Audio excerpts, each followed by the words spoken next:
ആഹാ, അങ്ങനെ ഒരു അടിപൊളി മഴ ആസ്വദിച്ച് നമ്മൾ അങ്ങനെ വീട്ടിലെ ഉമ്മറത്തിങ്ങനെ ഇരിക്കുകയാണ് കേട്ടോ. ഇടയ്ക്ക് മഴ, ഇടയ്ക്ക് വെയിൽ, അങ്ങനെയൊക്കെയുള്ള ഒരു കാലാവസ്ഥയിലാണ് കേട്ടോ ഇപ്പോൾ ഉള്ളത്. അപ്പോൾ ഈ സൺഡേ നമ്മളിതാ ഇങ്ങനെ അടിച്ച് പൊളിക്കുകയാണ്. അപ്പോൾ മഴയത്ത് ഇരുന്നിട്ട് ഇതാ ഒരാൾ നല്ല ഒരു സീനറി വരച്ചുകൊണ്ടിരിക്കുകയാണ്. അപ്പോൾ അവളെ ശല്യം ചെയ്യാതെ ഞാൻ ആ ഓരത്തൂടെയൊക്കെ നടന്നു. കുറച്ച് നേരം വീടും ഉമ്മറത്തൊക്കെ കുറച്ച് നേരം കാറ്റൊക്കെ കൊണ്ട് അങ്ങനെ ഇരിക്കുകയാണ് കേട്ടോ.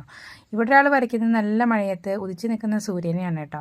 മഴക്കാലത്ത് ഇങ്ങനെ പറമ്പിലൊക്കെ കാണപ്പെടുന്ന ഒരു പ്രത്യേക തരം ജീവികളുണ്ടായിരിക്കില്ലേ. ഈ ഒരു തേരട്ടേനെ കണ്ടോ നല്ല വലിപ്പത്തിലായിരിക്കും. ഏതാണ്ട് മഴക്കാലമൊക്കെ ആകുമ്പോഴാണ് കേട്ടോ ഇവരൊക്കെ പുറത്തിറങ്ങാറുള്ളത്.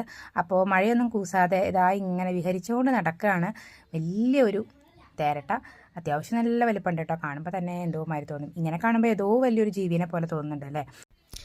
പിന്നെ ഇതാ ഒരു കട്ടൻ ചായയും അടിപൊളി പാട്ടൊക്കെ ആയിട്ട് മഴയത്തിരിക്കാൻ ഒരു നല്ല വൈബാണല്ലേ. ഇവിടെ കട്ടൻ ചായ മാത്രം മിസ്സിങ് ആണ്, എന്നാലും ബാക്കിയുള്ളതിനൊരു ഒറ്റ കുറവില്ല കേട്ടോ.